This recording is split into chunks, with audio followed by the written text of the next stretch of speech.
Welcome back to the Be Ruthless Show. I'm your host, Sam Ruth, and joining me is a very special friend, Shawn Dinneen, who is the owner of Heartstrings Journal.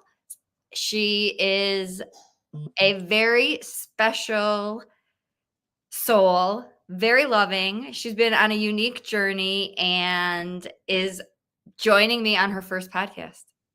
Yes, this is my first podcast ever. Thank you for taking I'm a the little time. nervous. No, we're just going to chat. You have done it differently than me, and you still share openly. So people need to hear your perspective. Yeah, so just to tell you all a little bit about myself. So I lost my fiance, John, in August of 2022. And that kind of just started my whole journey that I never expected to be on and changed my life in the direction of my entire path. So after losing him, I guess I did things differently than most people do, but I immediately just dove into I know I need help and I know I need support. At the funeral home, actually, I found a brochure that had a support group on it, and I called them immediately that weekend and was like, all right, what are you going to do for me? How are you going to fix me? So I just spent a lot of time trying to gather every possible tool I could find to help fix me. And that's really what I thought I needed to do. I thought I could find some magical cure that was just going to solve my problems and I wasn't going to be sad anymore and I was going to be fine and I was going to get to move on and live my life. And we both know that's not the case. But luckily on that journey, I did find those tools that allowed me to get to where I am now, which is really just focusing on I still have my life. And while I have it, I'm going to continue to live it to the fullest. I'm going to live it in the way that would make John proud. He would not want me sitting in bed and crying and being upset over him. He would hate that. So I just go out and I am basically a yes man now. Sam knows if anyone asks me to do anything, if someone asks me to get on a plane and go somewhere, I'm going. Someone asked me to go do an activity, I'm going. I'm trying it all. I'm doing it all. I'm just trying to make the best of this shitty situation. Yeah, and it's transformed my life. And meeting you was just another piece of it. I've made so many connections now along the way. It's kind of like once you find one, it's a domino effect. You find more and more people, find more and more support, find different people who have different methods that you can then put in your own toolbox and use. So yeah, I'm on this crazy path and I don't really know how I got here other than that I was treading water trying to figure it out, and it's been crazy. I hate how we met, but I love that you're in my life. I only know this you though. You say this is John, that this is his influence and that you weren't the yes person. You said yes and got on a plane and came to a retreat in Colorado. And that was because you were looking for support. But I just know that, I just know the person who then said yes and stayed an extra day and explored Colorado by herself. Yeah. And when I tell people that I do stuff like that now, they kind of look at me like I have 10 heads and I'm some mythical creature, because who goes and eats dinner at a restaurant by themselves? Like, that's just insane. But so I would say probably like in high school and stuff, I was very shy. I had friends, I went out and did stuff, but I was never like an outgoing person that was just going to talk to some strangers out in the wild.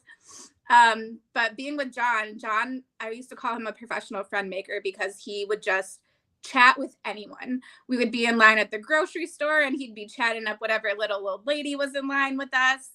And he just had such a beautiful, positive outlook about people in general.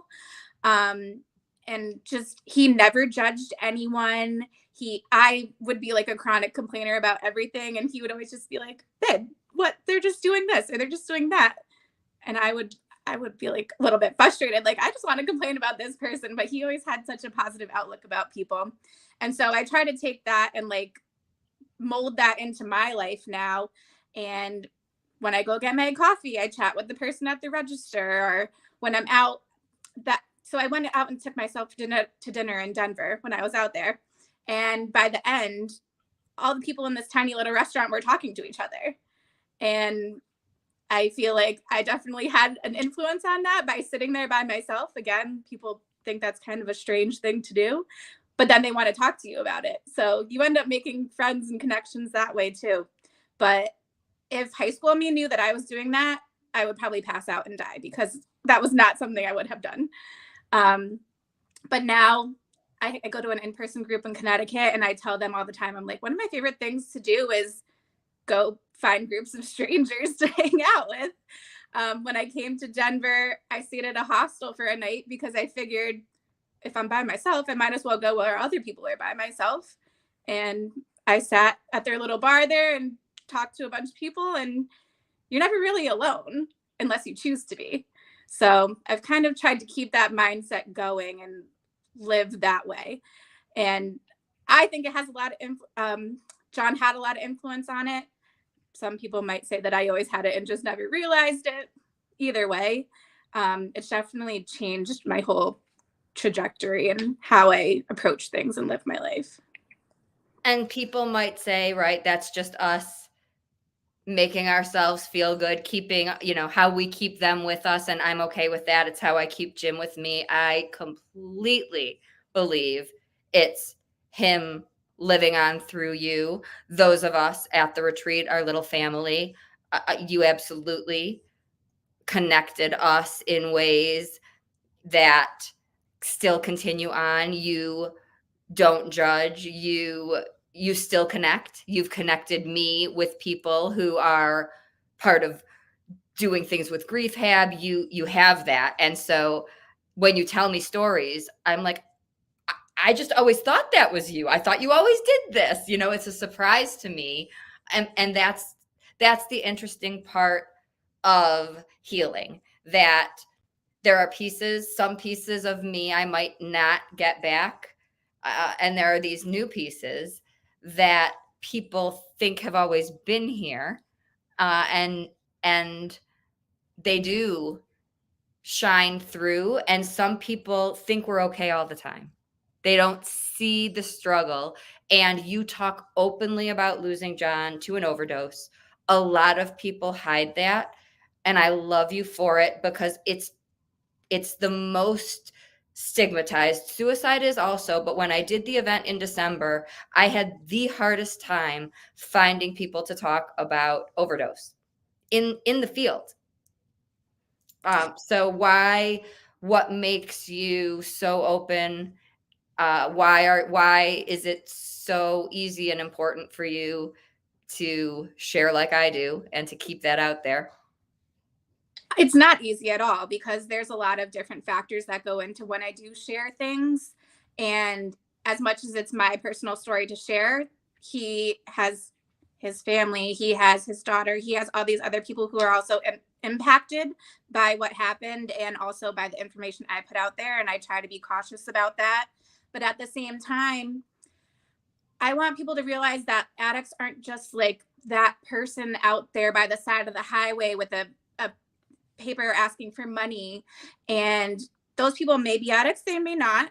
They're still someone's person, someone's family, and they're still human inside.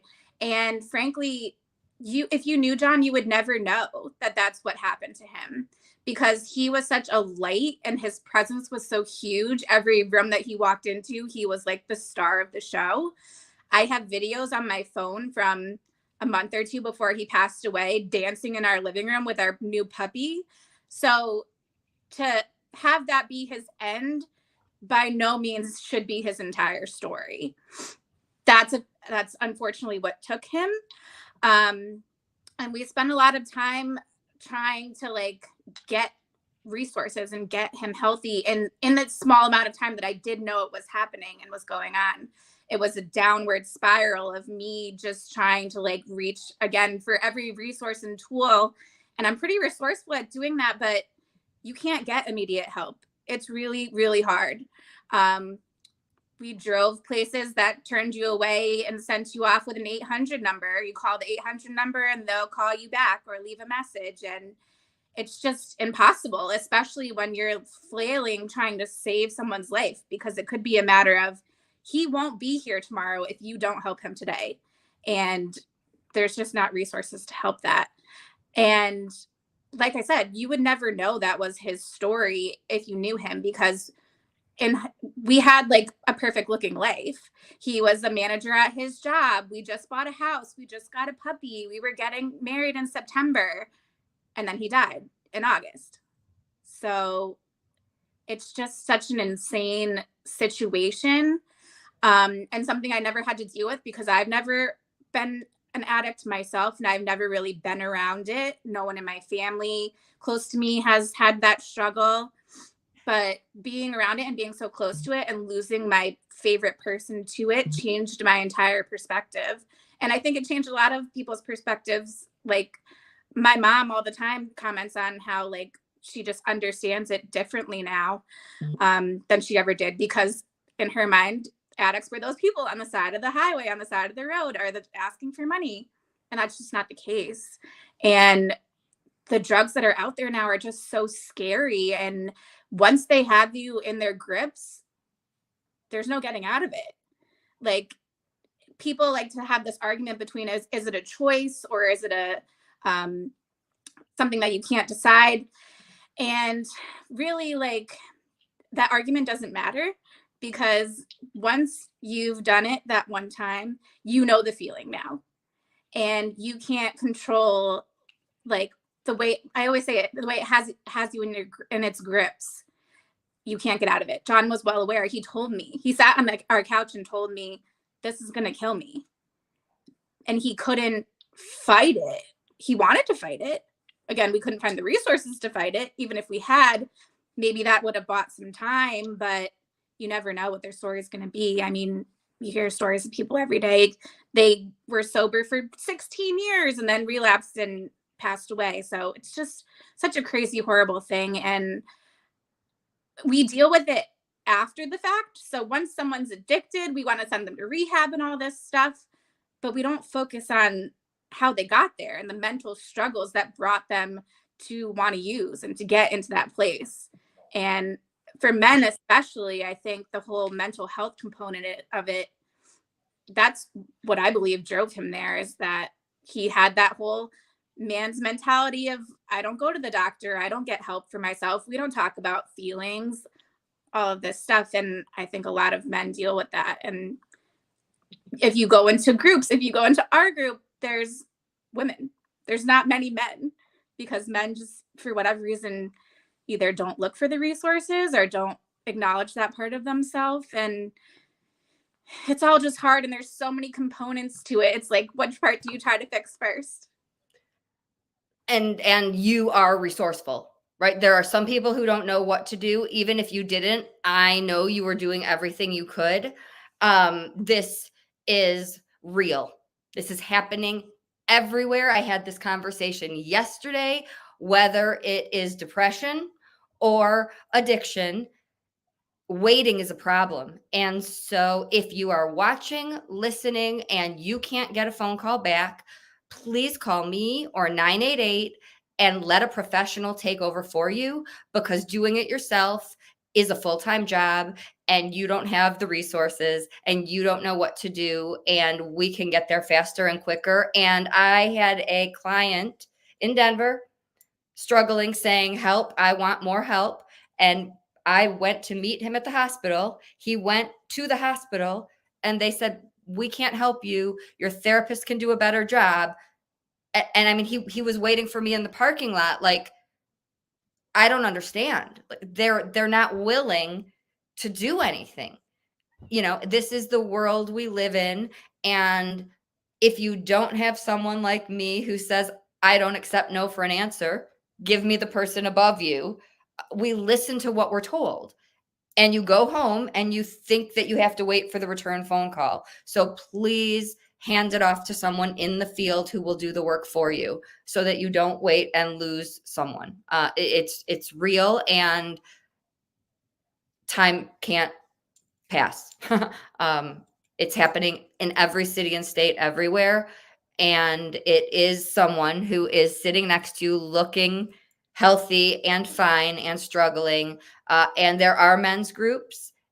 No matter what field you're in, there is a group somewhere, and it can be confidential. So I know it doesn't sound fun or easy, but doing it alone is harder. It just really is. What made you say, I don't care? Like, I'm taking this pamphlet and I don't care. I mean, I have a background in psychology. I've gone to therapists before. Um, I just figured it was better to have it and maybe not use it than to be looking for it and been like, oh, I wish I took that. So I was just, like I said, trying to find any resource for myself at the time. And luckily I happened to find one at the funeral home, which is the exact moment that I needed it. But yeah, I'm lucky that I was looking for those tools. And honestly, now that I've been in this world, I can see how many things exist. I mean, we've chatted with different men that have different programs. Your Healing Through the Holiday had different male speakers. There truly is a group for everyone, but you have to go find it. So you have to have that resourcefulness inside of you. And if you don't, you get a little lost. So if it's hard to know that you're going to need that until you actually need it. And again, if you work at a hospital, if you own a funeral home, it's frustrating to professionals that I'm glad you found a pamphlet. There wasn't one for me. I'm in the field. I knew who to call, but no one gave me one. And that still shocks me. And I hear it 100 times a week. And I spent years, and people who I know, we spend years going to those places saying, will you take these pamphlets? And they don't and won't. And I'm done asking why. It just doesn't happen unless you find the rare person who will. So if you're interested, please know we need it the moment it happens. Then we need it then and there. And we need someone to say, I'm here. This is what you can do. Bring me in. I'm not asking you to pay me. Let me talk to people when they experience the loss. If it's not there, Googling and finding it on your own is too much. So anyone, anywhere that's willing to add a pamphlet, that changes lives. It really makes the difference. It shouldn't be up to us. We've gone through enough, but currently it is. So those of us in this world are trying to make it simpler. Even you do things like events every weekend. Talk about that. Yeah, so I sell journals. Heartstrings Journals is my journal company. So I go to different vendor events, craft fairs, things like that, and sell my journals. A few of my journals are specifically grief journals. So where I put out my grief journals, I also put out grief resources. And sometimes people will grab them and they think they're my business card or something like that. And I explain to people that these are grief journals. I'm not going to let you walk away from here with a grief journal and no support other than that. So take all of these different resources. Some are local to Connecticut. One is yours, which is everywhere. They can access it online. But you're going to leave with some options of support. Whether or not you use them, that's on you after you take it. But I want people to know that it's out there and exists and that they can have it if they need it. Because a journal is support and it will help you with your mental, but there's nothing that matches the support of like an actual community of people who get it. Why have journals been so helpful for you, and how do you use them in your personal life, but also healing life? Yeah. So so as I've said, I was reaching for every tool when John passed. So I went and I met with a grief counselor, and one of the things she suggested to me was journaling. And I never journaled before. To me, journaling was just you open your notebook and you write, "Dear diary, today I blah blah blah." And so I was like, that's kind of silly. That's not going to help me. And she explained to me that there's something therapeutic about writing out what you're feeling and getting it off your chest and giving it a physical place to live on the page. So I was like, all right, I'll try it. Can't hurt. I was trying everything at that point. So I started journaling in 2 different specific ways because that Dear Diary stuff was not for me. So the first way is I would write letters to John. We've talked about this before, but I always felt like talking out loud to him felt silly to me. So my way of talking to him was writing him letters. So I would write him letters in my journal. I would keep one in my glove compartment. I still have one in my glove compartment. When I go to the cemetery, that's what I do. I sit by his plot and I write to him. And that's kind of how we talk. And that's just, it was everything. So it wasn't just, I miss you. Sometimes it was, I'm pissed at you and I can't believe you left me here. And now I'm sitting here crying in the dirt because of you. It's not always like happy, fun stuff that I'm telling him. It's any emotion that I'm feeling that I want him to know, I would write in letters and still write in letters. And then the other way that I did it was that I would write lists. So I would write a list every day of the good things in my day and the bad things in my day. And then I would just write at the bottom if I had anything else I wanted to add. But I made sure that I always had something in the good list. So I forced myself to think of something big or small that was good and not just everything that was bad. So some days my bad list could have been 10 pages long, but I would have at least 1 or 2 good things on there too. And then by doing that, I got to kind of look back and see, oh, it's been a couple months. My bad list, maybe I can't even think of anything to put on my bad list today. Or my good list is my good list is now 10 pages and my bad list only has 1 or 2 things. So I was doing that in a blank journal. And then at some point I was just kind of like, I don't want to keep writing this format out for myself. So I'm pretty like digitally creative. I like to design stuff.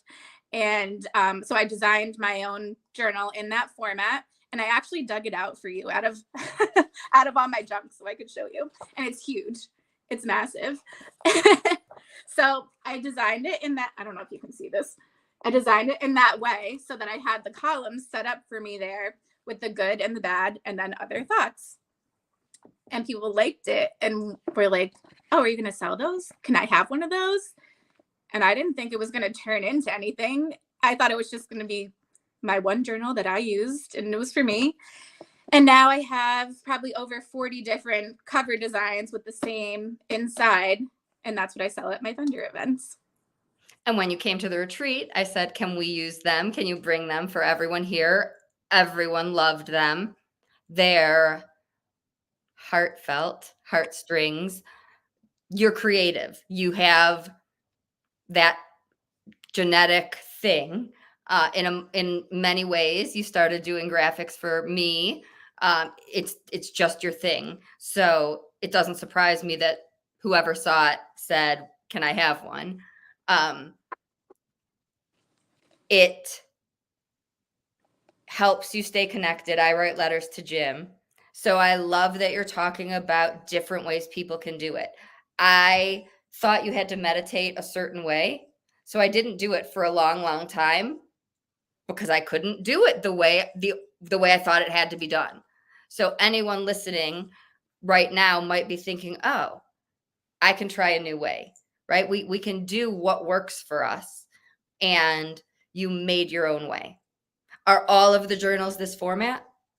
The majority of them are. So I do have one that is a grief journal. It's called Letters to My Loved One. So that one's blank line so that you can do just that, write letters to your person who's passed. I've gone back and forth with making blank lined ones. I've had people ask for them.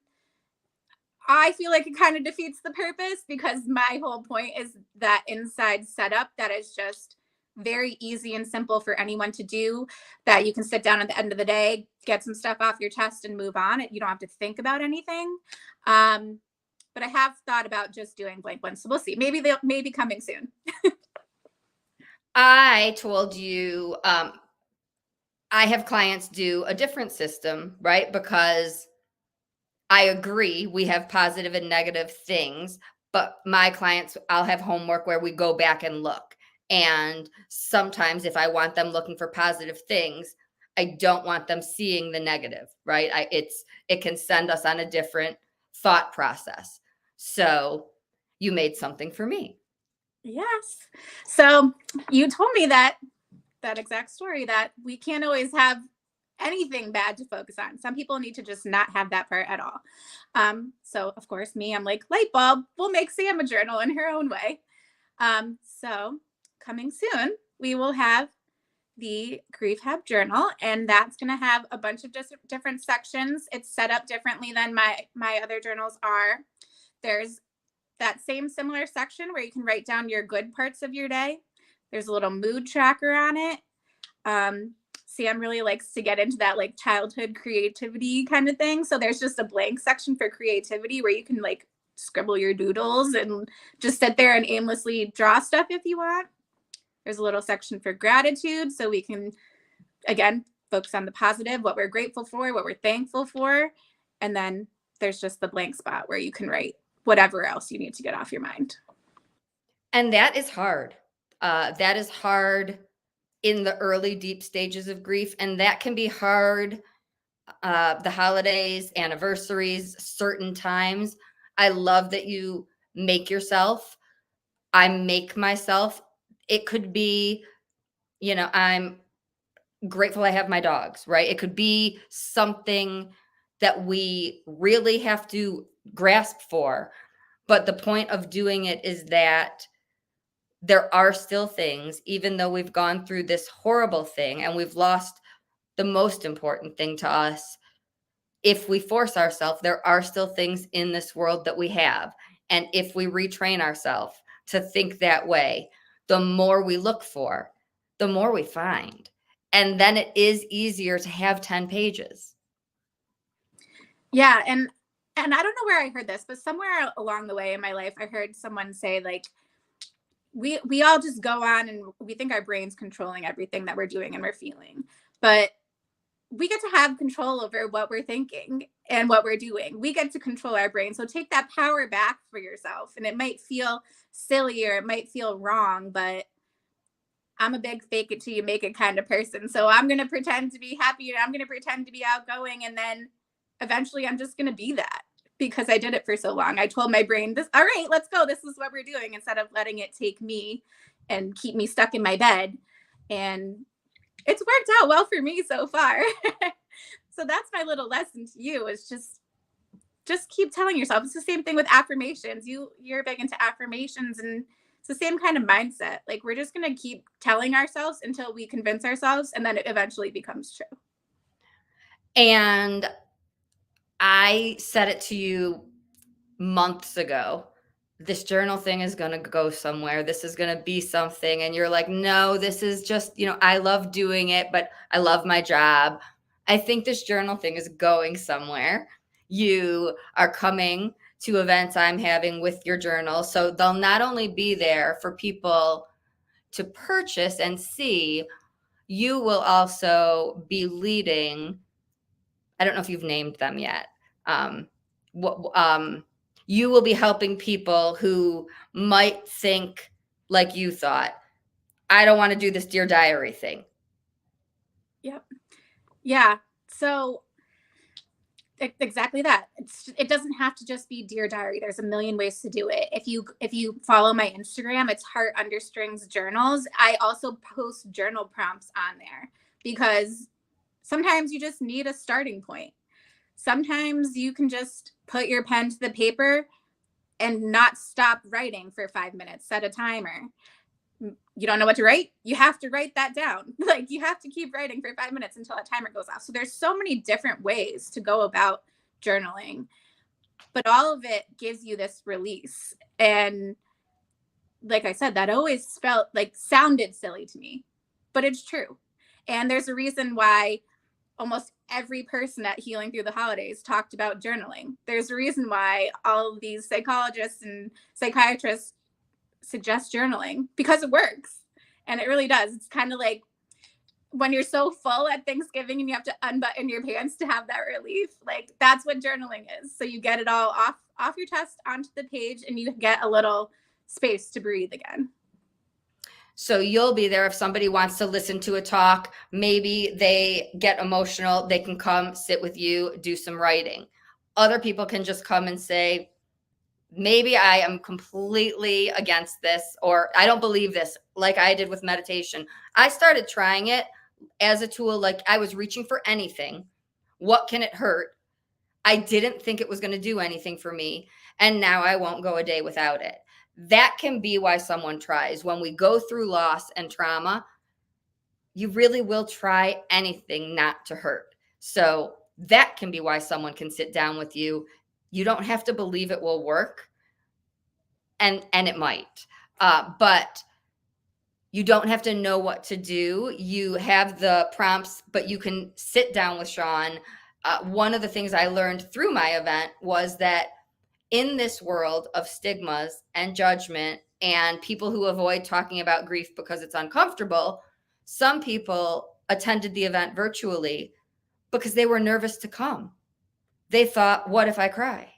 Like, I don't even know what. So we're going to have things like journaling and Reiki and all of these things at future events, so people know it's safe and it's not just somewhere that you sit and cry, that we can talk about these things in this world openly.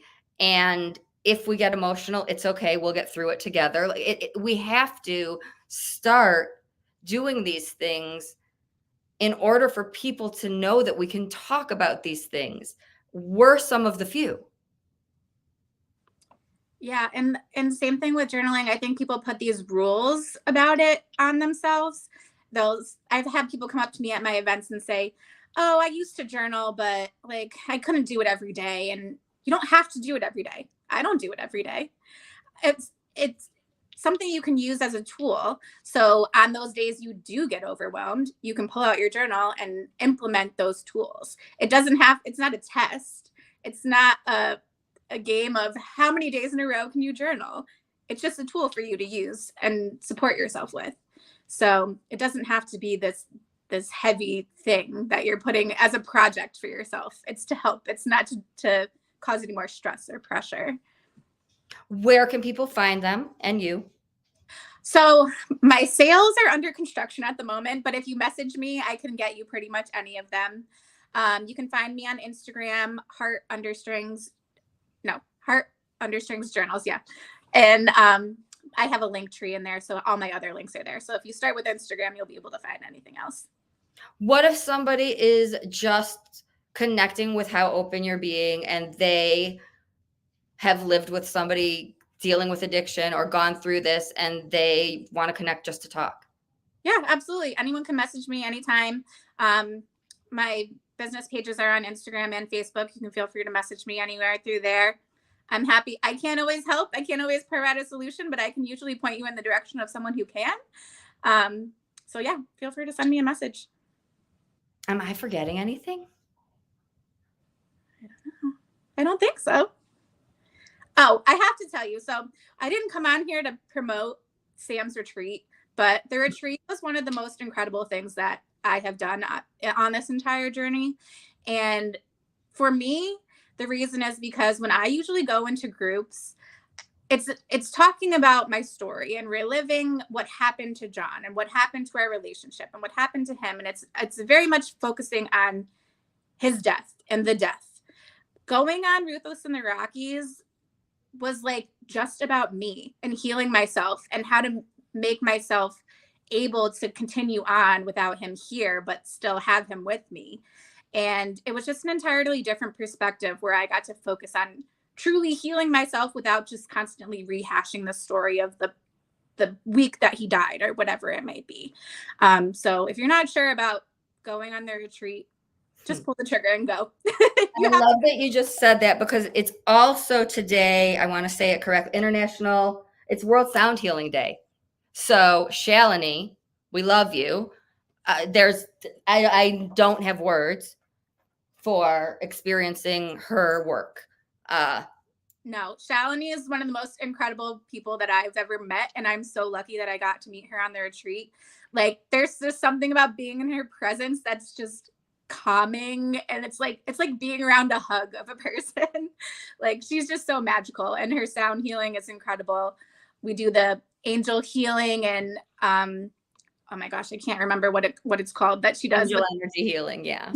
Deep breathing. I've fallen asleep. I've been so relaxed. Like, it's just amazing.